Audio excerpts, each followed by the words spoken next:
아멘. 함께 기도하며 나아갑니다. 사랑하는 하나님, 주님 앞에 죄인일 수밖에 없는 제가 예수 그리스도의 십자가의 은혜로 인해서 이렇게 우리 주님 앞에 기쁨으로 설 수 있게 해주시니 감사를 드립니다. 하나님 앞에 나아갈 수 있는 자격이 없는 제가 하나님께서 예수 그리스도를 십자가에 보내주셔서 저에게 자격도 주시고 하나님께서 이야기하시는 베풀어 주시는 그 하나님의 사랑 안으로 들어갈 수 있도록 주님께서 도와주셨으니 감사합니다.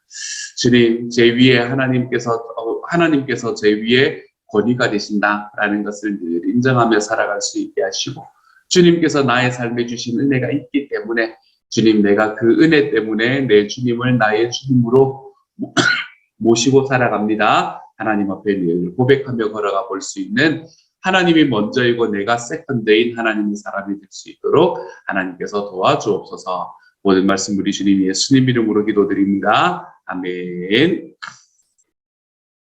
오늘 하나님께서 우리에게 주시는 말씀을 함께 읽읍시다. 고린도전서 11장의 말씀입니다. 고린도전서 11장 2절부터 16절까지의 말씀입니다.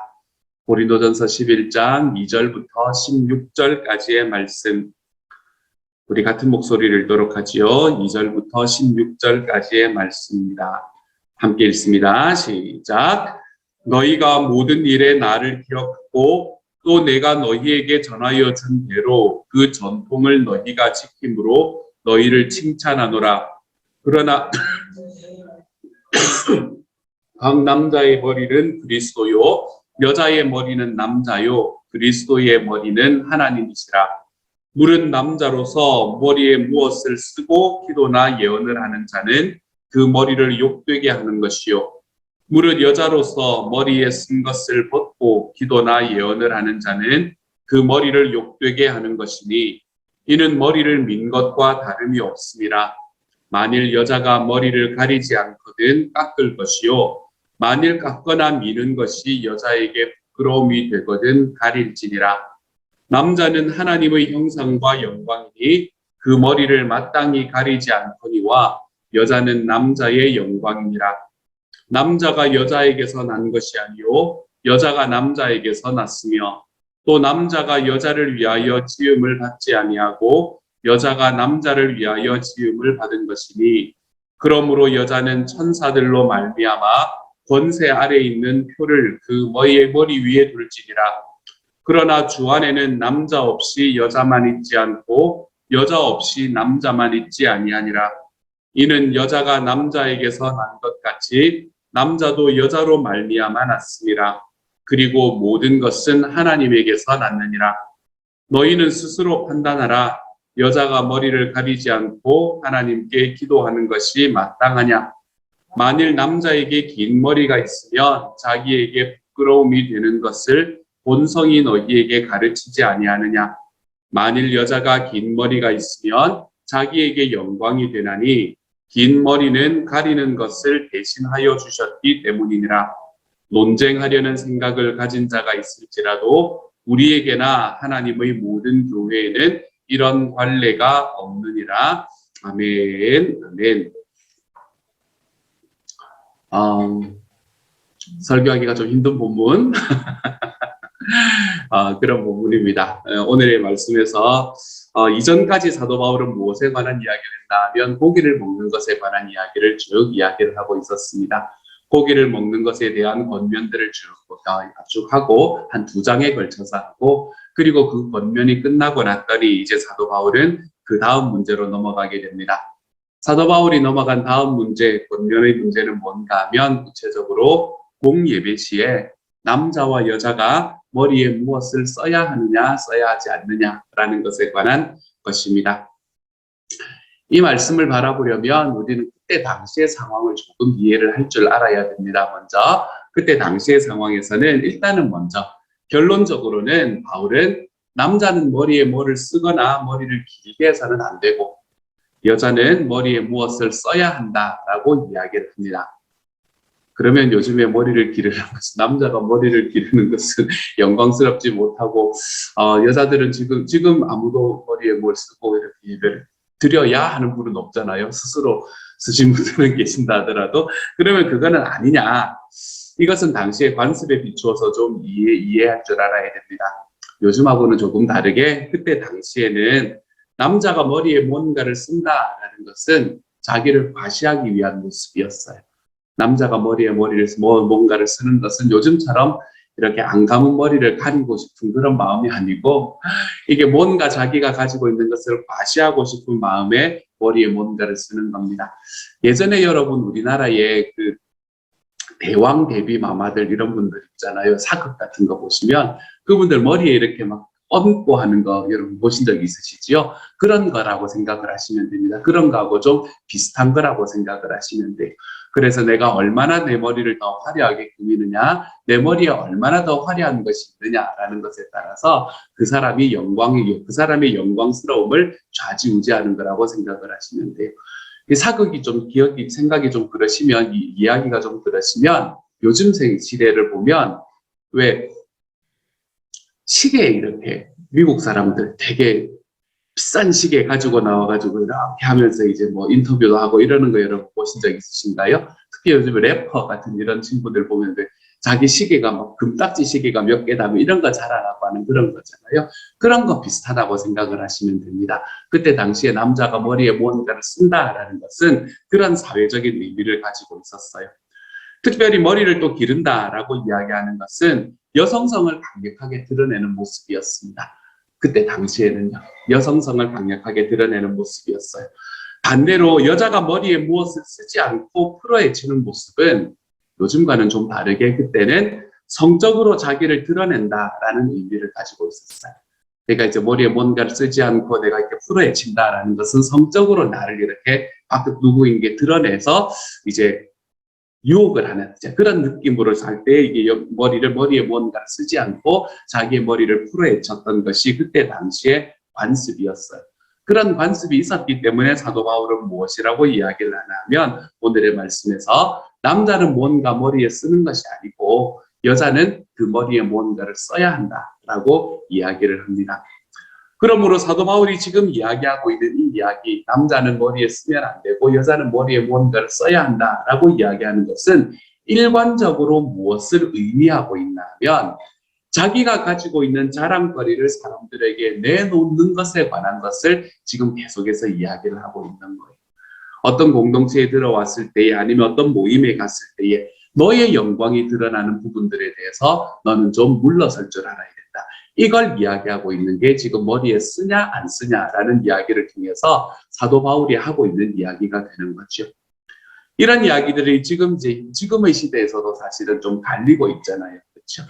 천주교회를 가보면 여자분들이 머리에 쓰고 미사를 드리는 것을 보신 적이 있을 겁니다. 하얀색 이런 것들을 쓰고 미사를 드리잖아요. 물론 요즘에는 많은 경우에 그것이 자의로 선택할 수 있도록 만든 곳들도 많습니다. 하지만 얼마 전까지만 해도 반드시 머리에 무언가를 쓰고 해야 이제 이 예배를 드려야 미사를 드려야 되는 것이 천주교회의 관습이었잖아요. 이 말씀을 조금 더 지금 우리 현재의 상황에 조금 더 이렇게 철저하게 적용을 했던 그런 상황이 되는 거죠. 그렇죠? 어떻습니까? 지금 이슬람교 같은 곳에 이슬람 문화에서는 어떻습니까? 뭐라고 하는지 까먹었네요. 사리. 어쨌든 머리에 늘 쓰고 이제 다녀야 된다라고 이야기를 하잖아요. 그렇죠? 그러니까 예배뿐만이 아니라 모든 생활에 있어서도 여자는 머리를 가려야 한다라고 이야기하잖아요. 여기서 나오는 이 말씀, 물론 이 말씀은 아니겠지만, 이 말씀만을 가지고 이야기를 하는 것은 아니겠지만, 이 말씀을 조금 더, 천주교회보다 조금 더 철저하게 적용하고 있는 모습이라고 이야기를 할 수 있겠죠.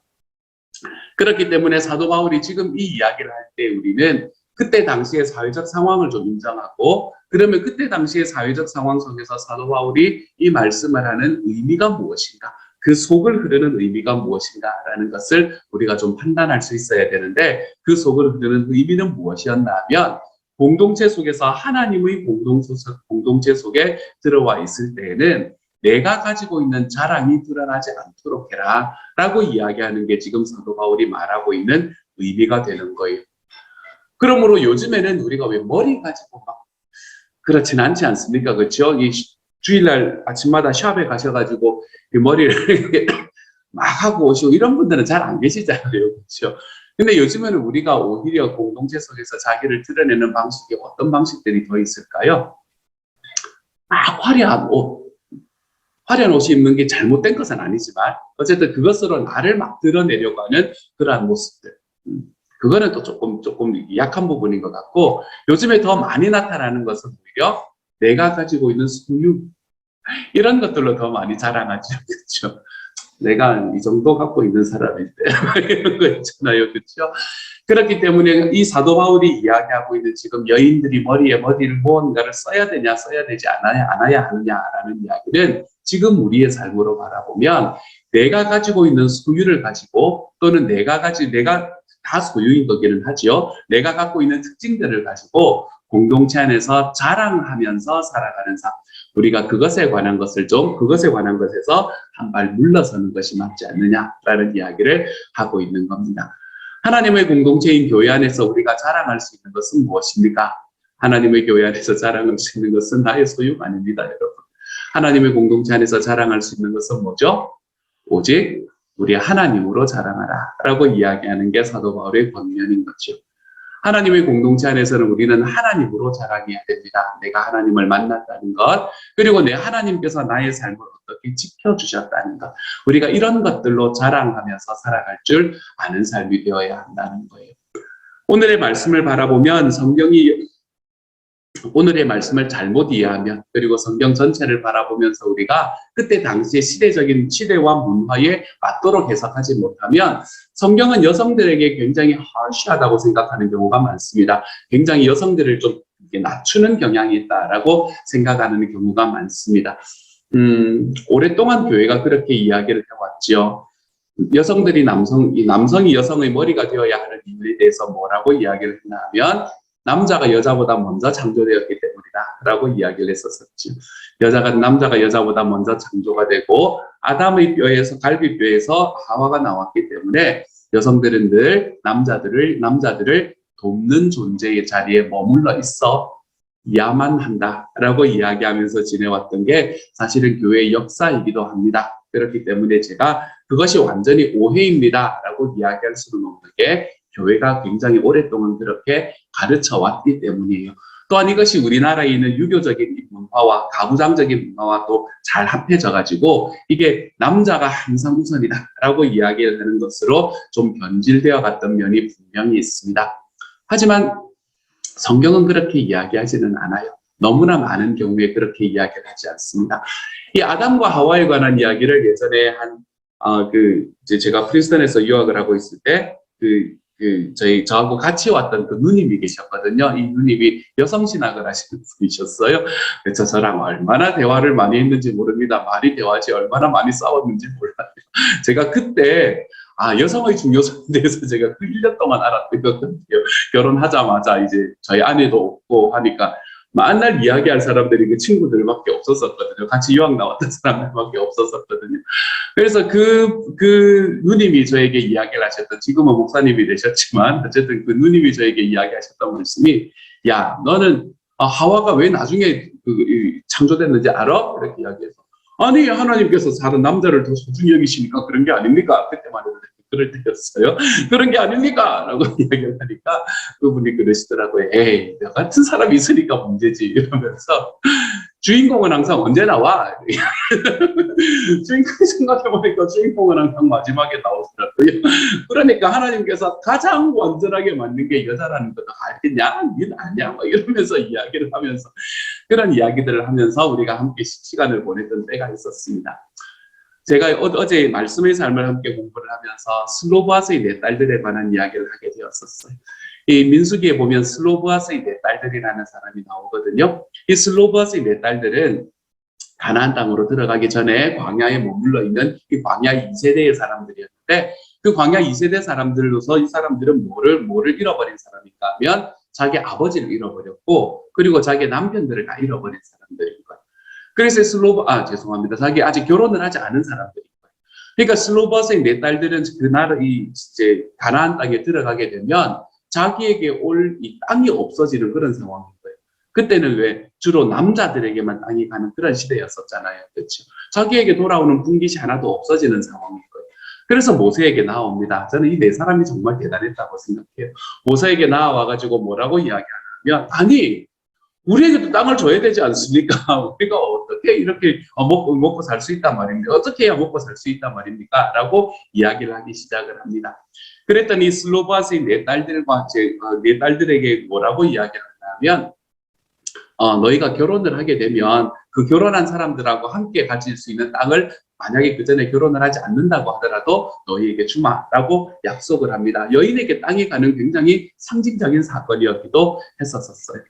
그렇게 했더니 이제 지파 전체가 이제 나와가지고 막 이야기를 하는 거예요. 아니, 이 여인들이 땅을 가지고 있고 그 땅을 가지고 있는 과정 속에서 다른 지파 남자하고 결혼을 하면 이 땅들이 그 지파에게 갈 거 아닙니까? 또 이렇게 막 항의를 하기 시작을 합니다. 그랬더니 모세가 뭐라고 이야기하냐면, 그러면 너희는 내가 미안한데, 이건 제 말이고요. 미안한데 너희 지파 안에서 결혼해. 그러면은 문제 없지 않겠냐. 이제 이렇게 이야기를 하면서 이 슬로바스의 네 딸들의 이야기를 마무리하는 것을 신명기에서는 이상하게 이게 두 번이나 나와요.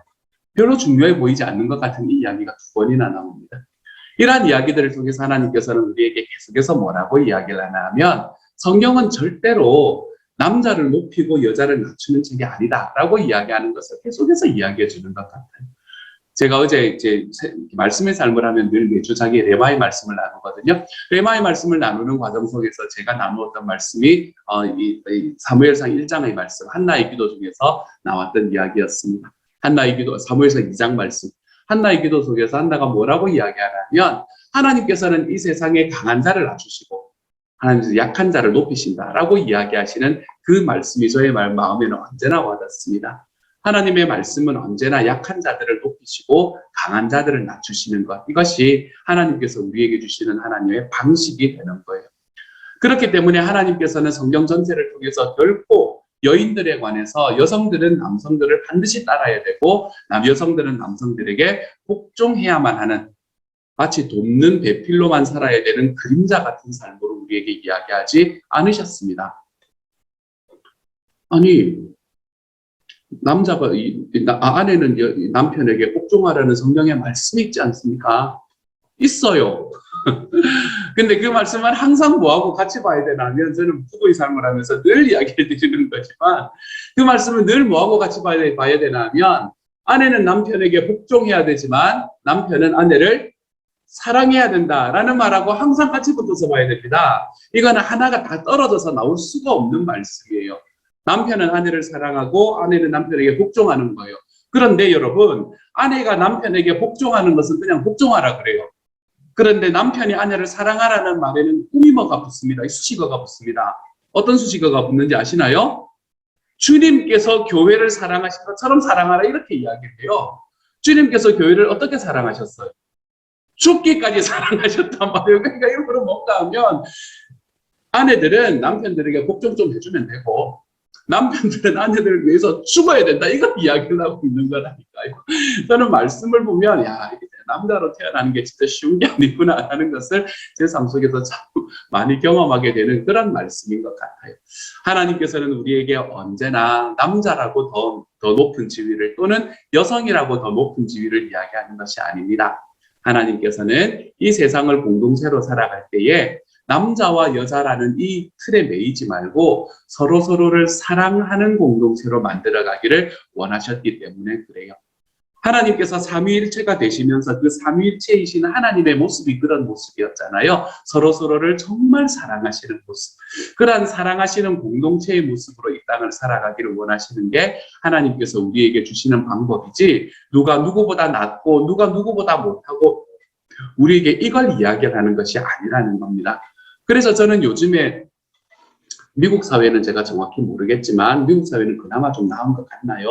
한국 사회에서 나타나는 이 여성 혐오에 관한 이야기들이 저는 좀 마음이 부담이 되는 부분이 있기는 합니다. 이 방향으로 가는 것이 하나님께서 정말 소원하는 방향이 아닌데 라는 방향, 그런 마음들이 제 마음속에 들기도 하고 그래요.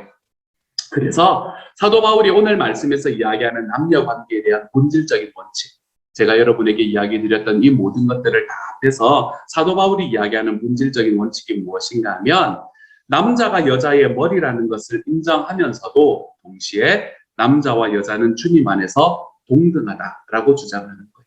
다시 이야기하면 이 말씀은 이제 요 부분만 있는 거지만 제가 아까 말씀드렸던 에베소서도 바울의 저작이잖아요. 그렇죠? 에베소서의 말씀까지 함께 바라보면 여자들은 남자들에게 순종하고 복종해야 되는 이 명령이 있지만 남자들은 여자들을 위해서 자기의 생명을 내놓을 만큼 사랑하는 그러한 모습이 서로 갖추어져야 된다라는 것이 사도 바울이 이야기하는 본질적인 원칙인 거죠. 다시 말씀드립니다. 본질적으로는 동등하지만 질서상으로 남자를 먼저 세웠을 뿐이다 라고 이야기를 하는 게 하나님께서 이야기하고 있는 방식이 되는 거예요. 요즘의 시대는 남녀 평등을 강조하는 시대입니다. 이게 강조를 하는 이유가 분명히 있는 것 같아요. 잘 안 되니까 강조하는 것 같아요. 그렇죠? 남녀의 평등을 강조하는 시기입니다. 물론 남녀 간의 차별이 있어서는 안 됩니다. 하지만 한 가지 우리가 여기서 더 바라보아야 되는 것은 남녀 간의 차이가 없다는 식으로 주장하는 것도 문제입니다. 분명히 차이가 있습니다. 이거는 어떤 이 순위의 차이가 아니라 그 안에 본질적인 차이가 있어요. 아무래도 여성들은 힘으로 하는 부분에 있어서는 남자들보다는 좀 못한 게 너무나 사실이잖아요. 그렇죠? 남자들은 물론 그렇지 않은 분들도 계시기는 하지만 이건 그냥 우리 가정을 생각하는 것 같네요. 이렇게 막 뭔가를 그거 하고 정리하고 막 따지고 이제 막 이런 거에 대해서는 왜 여성들보다 좀 못한 것도 우리 가정은 그렇거든요. 그런 것들이 사실이거든요. 그렇죠? 그래서 남녀 간의 차이가 없다라는 것을 식으로 주장하는 것도 문제입니다. 그러므로 서로의 차이를 인정하되 그 차이를 내가 채워주는 방향으로 나아가는 것. 그것이 남자와 여자가 가져야 되는 방향이 아닌가라고 생각을 해봅니다. 내가 그 차이가 있다라는 것을 인정하면서 내가 그렇기 때문에 이것으로 어드밴티지를 가지겠다라는 길로 가는 것이 아니라 내가 차이가 있다는 것을 인정하되 그 차이를 채워가는 방향으로 가는 것. 그래서 여자들도 남자들에게 돕는 배필이 되고 모두가 배필은 아니겠지만 돕는 사람이 되고 남자들도 여자들에게 돕는 사람이 되는 이러한 서로를 사랑하는 관계로 나아가는 이러한 공동체. 저는 하나님의 교회의 공동체는 이런 공동체의 모습이 되어가는 것이 옳다라고 생각합니다. 그것이 서로의 질서를 존중하는 모습일 거라고 생각을 해요. 사랑하는 여러분, 우리 교회 안에서 우리 여성들과 남성들이 나뉘어져 있잖아요. 교회라고 이야기하면 좀 느낌이 안 오실 거니까 우리의 가정에서 남성과 여성들이 있잖아요. 그렇죠? 그 과정 속에서 저와 여러분이 나아가야 되는 방향은 서로의 차이를 인정하되 서로를 사랑하고 존중하는 모습으로 걸어가 볼 수 있는 하나님의 사람이 되었으면 좋겠습니다. 그 사람이 가지고 있는 자리를 인정해주고 또 그 사람이 내가 가진 자리를 인정해 줄 수 있도록 내가 서로에게 같이 대화하고 소통하면서 걸어가는 삶. 저는 그런 삶으로 걸어가서 남자기 때문에 여자기 때문에 무언가가 나뉘어지는 것이 아니라 남자기 때문에 여자기 때문에 서로의 필요한 부분을 채워져가며 살아가면서 저는 하나님 앞에서 이러한 삶으로 좀 걸어가 볼 수 있는 오늘 하루가 되었으면 좋겠어요. 이 시간에 한번 생각해 보실 것은 내가 지금 집에 있는 내 남편을, 내 자녀들이 내가 채울 수 있는 부분은 무엇인가 라는 것을 한번 좀 생각해 볼 수 있는 시간이 되었으면 좋겠습니다. 누가 먼저 하는 거라고요? 성숙한 사람이 먼저 하는 거라고요. 최소한 새벽 예배 나오신 분들이 먼저 해야 되지 않겠습니까? 그렇죠? 그래서 우리가 하나님 앞에서 내가 살아가는 나의 가장 작은 공동체에서부터 내가 정말 그 사람이 가지고 있는 그 사람에게 지금 필요한 것들을 채워가는 그런 하나님의 사람으로 한 걸음씩 이렇게 자라가고 만들어가 볼 수 있는 공동체. 저는 저와 여러분이 만들어가는 우리의 가정의 공동체가 교회의 공동체가 이런 공동체의 모습으로 변해갈 수 있는 오늘 하루가 될 수 있기를 우리 주님의 이름으로 축복합니다. 이 시간 우리 하나님 앞에 같이 한번 기도하며 나아갑니다. 제가 한번 기도하지요. 사랑하는 하나님, 공동체 속에서 내가 가지고 있는 것을 자랑하며 누군가를 내려누르는 그러한 자리에 서 있는 것이 아니라 내가 하나님 앞에서 정말 나와 함께 있는 사람의 필요를 채우는 자리에 서 있는 사람이라는 것을 기억할 수 있도록 하나님께서 도와주옵소서. 그래서 내가 정말로 서로의 필요를 채우는 자리에 먼저 섬으로 인해서 하나님께서 우리에게 주신 하나님의 아름다운 공동체 속에서 하나님이 주시는 크신 은혜를 경험해 볼 수 있는 하나님의 사람들이 다 될 수 있도록 도와주십시오. 특별히 오늘 살아가는 과정 속에 우리의 가정에 하나님의 이런 모습들이 나타날 수 있는 하나님의 사람들이 될 수 있도록 주여 도와주옵소서.